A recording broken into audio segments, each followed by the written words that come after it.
Estamos iniciando o programa Valorizando a Vida. Este programa que leva até você assuntos relacionados com a saúde, com a espiritualidade e o espiritismo. O coronavírus, neste período, fez com que as pessoas se isolassem em suas casas e que também elas convivessem com os seus familiares e consigo mesmas. Neste período tão difícil, é comum que as pessoas busquem na espiritualidade as respostas que o plano material não consegue explicar. Por isso, muitas pessoas já se fizeram a seguinte pergunta: qual é o objetivo da vida? É para crescer materialmente ou crescer espiritualmente?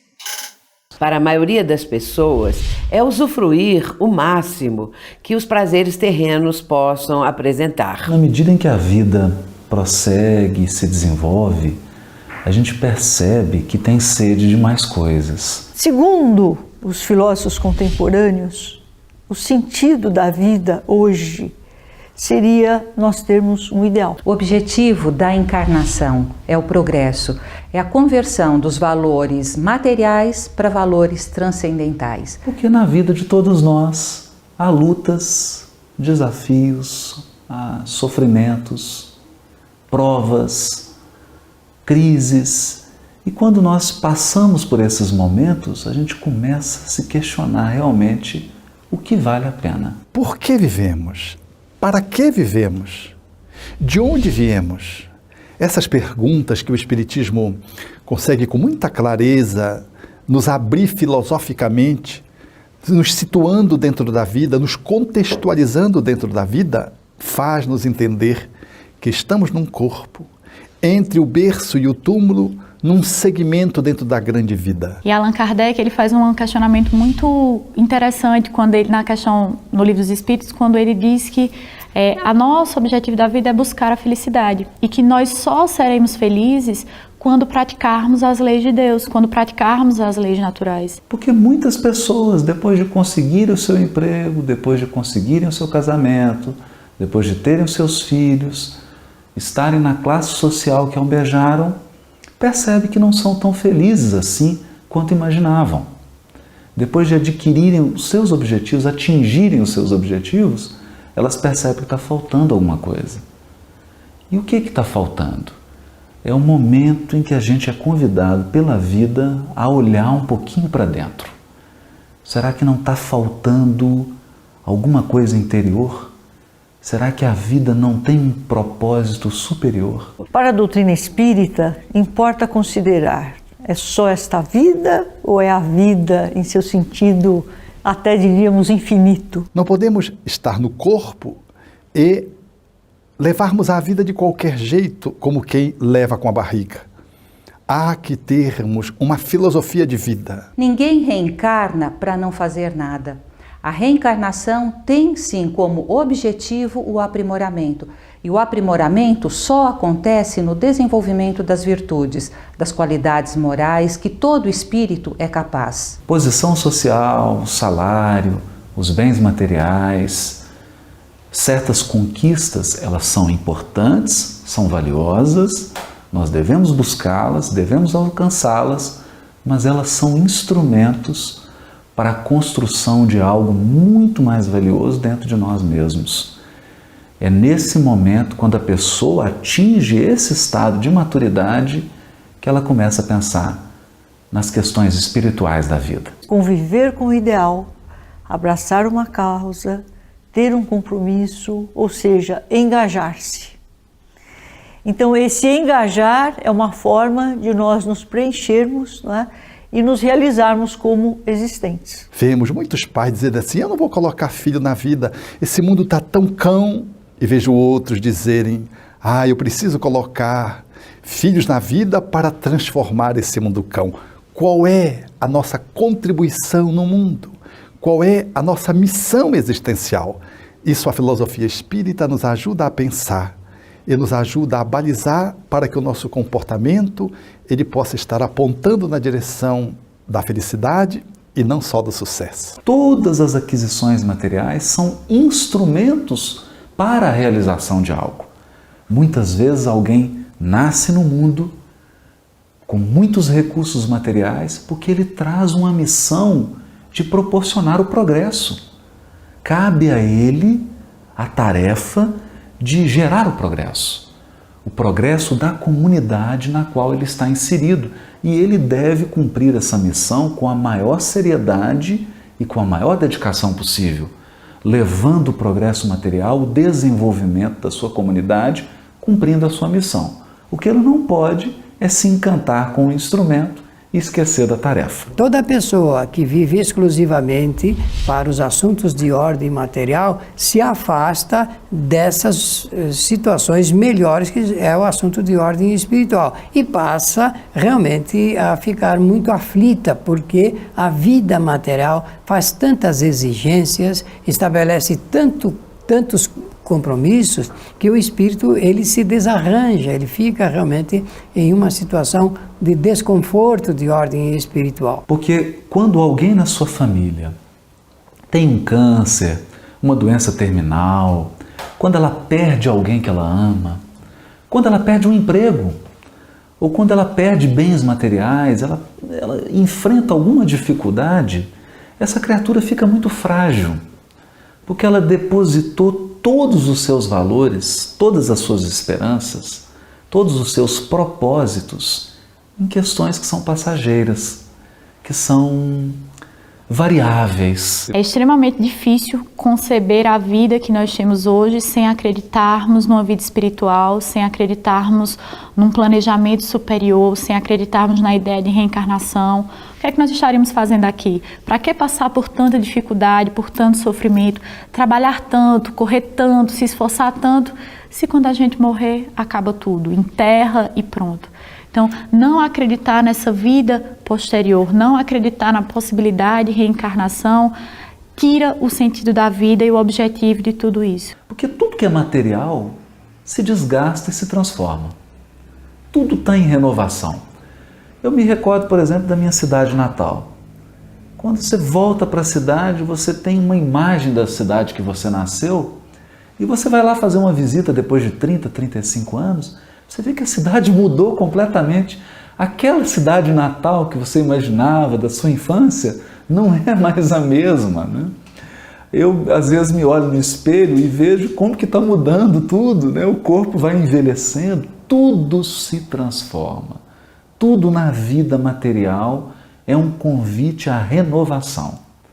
De modo que a criatura que se isolou da realidade espiritual da vida, esqueceu dos propósitos espirituais, ela se fragiliza, porque em meio a essa mudança, em meio a essa transformação incessante, ela não encontra piso, ela não encontra segurança. Então é preciso reconectar-se com esses propósitos interiores. O propósito da vida é a evolução. Deus nos dá liberdade de escolha. Aonde está escrita a lei divina? Durante muitos milênios, as pessoas acreditaram mesmo, mas acreditaram muito, que a lei de Deus está escrita em livros. Então elas criaram templos de pedra, criaram todo um ritual para conservar esses livros, para transmitir esses livros. Mas a gente fica se perguntando, Deus, na sua infinita sabedoria, no seu poder absoluto, escreveria suas leis em palavras humanas? A lei divina está em tudo e em todos. O Criador colocou a sua marca em cada ser. Se consultássemos o nosso íntimo mais íntimo, encontraríamos o sagrado falando, expressando aquilo que deveríamos fazer, dizer, a forma como deveríamos nos colocar no mundo. Allan Kardec, na questão 621 de O Livro dos Espíritos, ele questiona onde está escrita a lei de Deus. E o Espírito de Verdade responde muito sabiamente, está escrita na nossa consciência. De modo que não adianta a gente querer fazer uma busca externa para encontrar as leis de Deus. A Bíblia, a codificação, a Torá, o Alcorão, são lembretes divinos para nos lembrar aquilo que está dentro de nós, que foi colocado dentro de nós a partir do momento que fomos criados. Então nós vamos usar esses lembretes para desenterrar o tesouro divino que está dentro de nós, na nossa consciência. Se eu pensar na palavra consciência, junto, ciência, conhecimento. O conhecimento do que existe em nós e por nós. Então, este conhecimento, essa função da inteligência na realidade, é exatamente para o nosso desenvolvimento.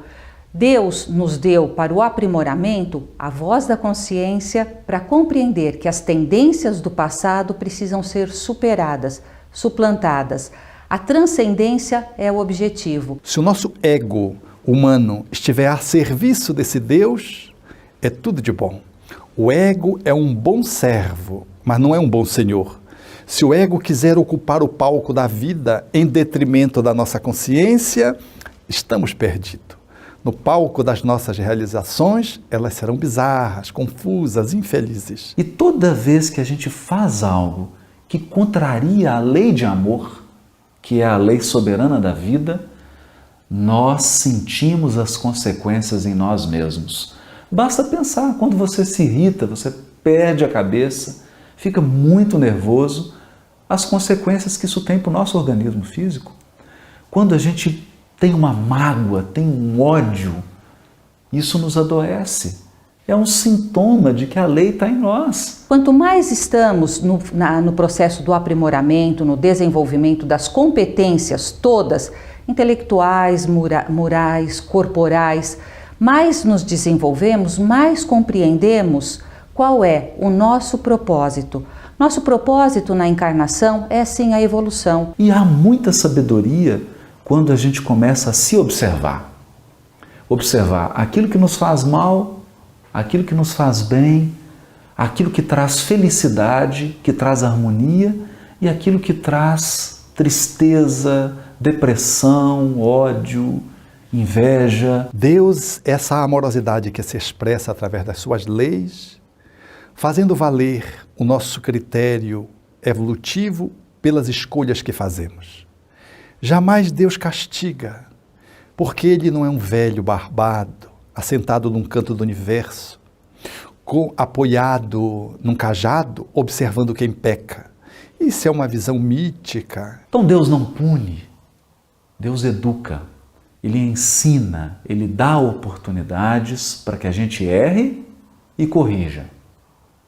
Tenha experiências e enriqueça o patrimônio da nossa alma. Quando a gente começa a pensar assim, Deus deixa de ser um rei que manda as pessoas para o calabouço e passa a ser um parceiro estratégico. Alguém que acompanha a nossa vida, que acompanha as nossas decisões, acompanha os nossos equívocos e nos ajuda, porque o Criador sabe que quando a gente comete um equívoco, nós estamos num largo processo de aprendizado. Deus, bem disse os espíritos Allan Kardec, é inteligência suprema. Bem disse João, é amor. E com mais sabedoria disse Allan Kardec, que é Deus e não quem é Deus. Para descaracterizar que Deus não é um homem, portanto, é o homem quem castiga, quem premia. Deus, portanto, não está nos observando para ver quem peca. Deus é o amor, que nos criou por amor, e deixa que por amor nos coloquemos no mundo. Ele nos dá o livre-arbítrio para que a gente possa escolher o que nós queremos e o que nós desejamos passar. E Ele também nos deixa sofrer, não no sentido de punição, mas que nós consigamos entender os erros praticados. Se eu imprimo uma velocidade inadequada num veículo e perco o controle do veículo, eu não fui castigado por Deus. Eu simplesmente experimentei a consequência de uma decisão, a consequência de uma ação. E isso pode ser trágico. Eu posso perder a minha vida por conta de uma decisão. Aliás, uma decisão de 2 segundos pode trazer consequências de 1000 anos.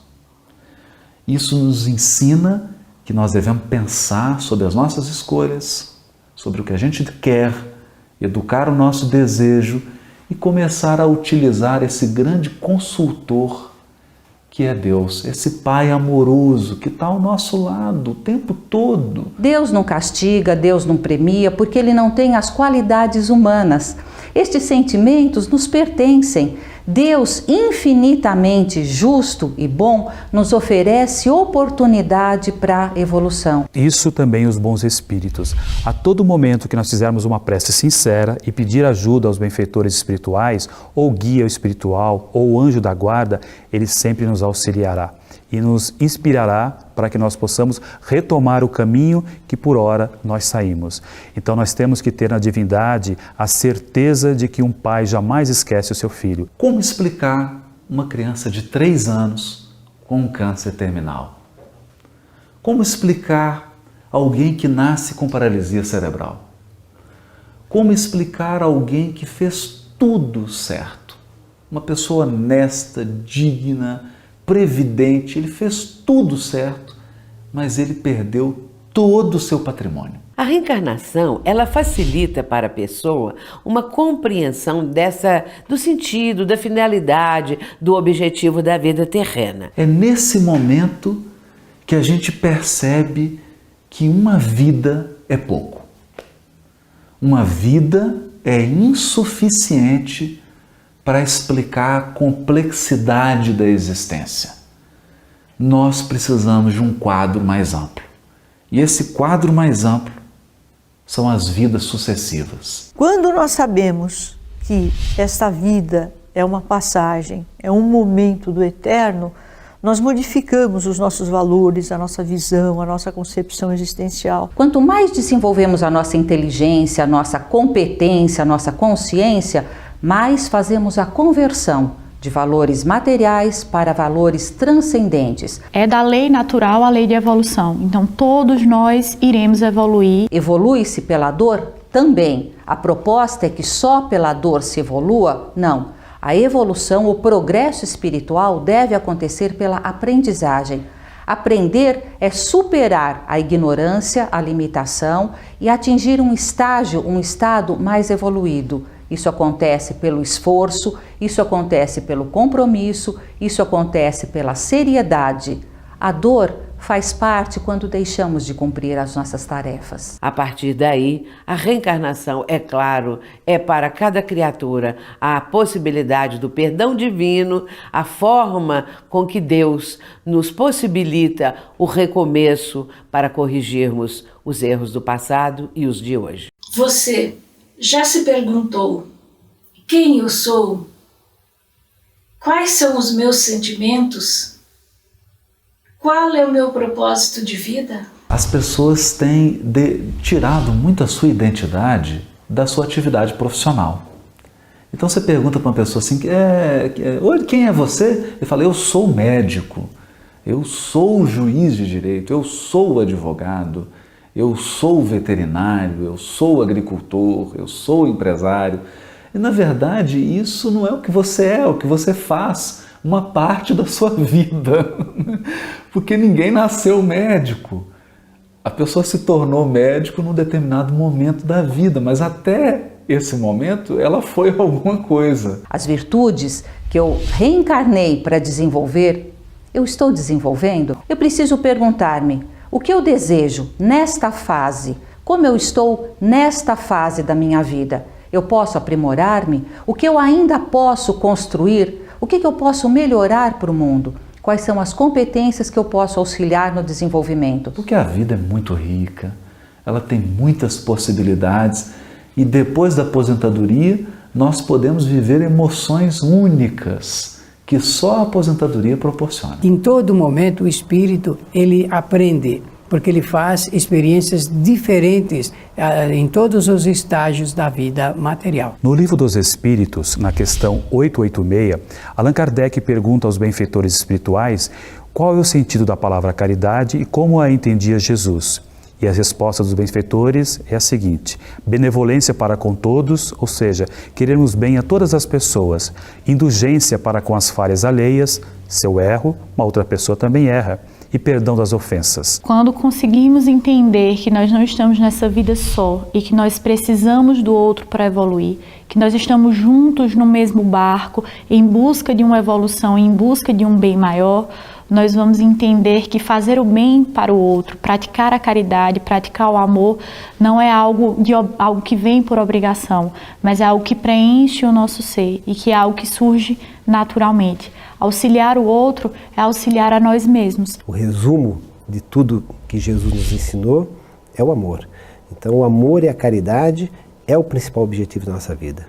Ou seja, aprender a amar e viver praticando a caridade, fazendo para o outro aquilo que gostaria que o outro fizesse para nós, amando o próximo como a nós mesmos. Amparar aquele que sofre, nós estamos amparando a nós mesmos. Então, sem a caridade, Allan Kardec disse, não há salvação. Sem a prática do bem, sem a prática do amor, indistintamente, seja a quem for, nós não conseguiremos ter um objetivo para a vida e para superar essas dificuldades. É através da dor do outro, do sofrimento do outro e da alegria do outro também que nós vamos nos reorganizando, nos reenergizando e superando os obstáculos diários. São as virtudes que nos farão progredir do mundo de expiação para o mundo de regeneração, onde a fraternidade, a solidariedade possam imperar. Ter o objetivo desta transformação deve ser a nossa questão vital. As pessoas costumam comprar pacotes de viagem, visitar países, visitar cidades, explorar ambientes inexplorados, conhecer línguas novas, pessoas, localidades, etc. Mas há uma viagem que não custa nada. É uma viagem que nós fazemos ao nosso mundo interior. Dentro de nós também há muitos continentes, há muitos países, há muitos locais inexplorados. E toda vez que nós fazemos essa viagem interior, nós nos damos conta de que somos muito mais do que o nosso corpo. De que a nossa vida não se resume à vida presente. Nós somos mais, nós podemos mais e nós sabemos mais. Conectar-se com o coração, com o nosso interior, nos leva a pensar que antes de nascer, nós já vivemos múltiplos lugares, muitas experiências, e que depois da morte, a vida nos aguarda abundante, rica, cheia de belezas e de experiências e de aprendizado na continuidade. É bom pensar nisso, é confortante pensar nisso, mas é também sábio pensar nisso. Conhecer-se nos leva, inevitavelmente, a pensar na riqueza da vida espiritual, na vida que sobrevive à vida material.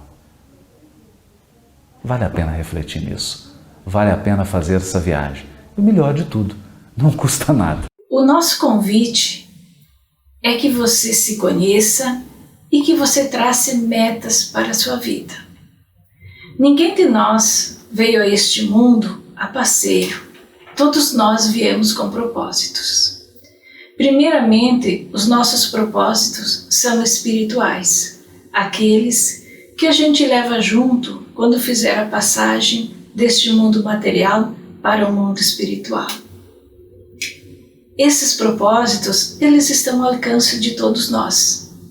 Deus, Ele não espera obras grandiosas de nós. Ele apenas busca que nós executamos aquelas tarefas pequenas do dia a dia, aquelas que nós poderemos fazer diariamente, que são a caridade, a fraternidade e o amor ao próximo. Era esse o nosso recado de hoje e agradecemos a sua participação e até a próxima.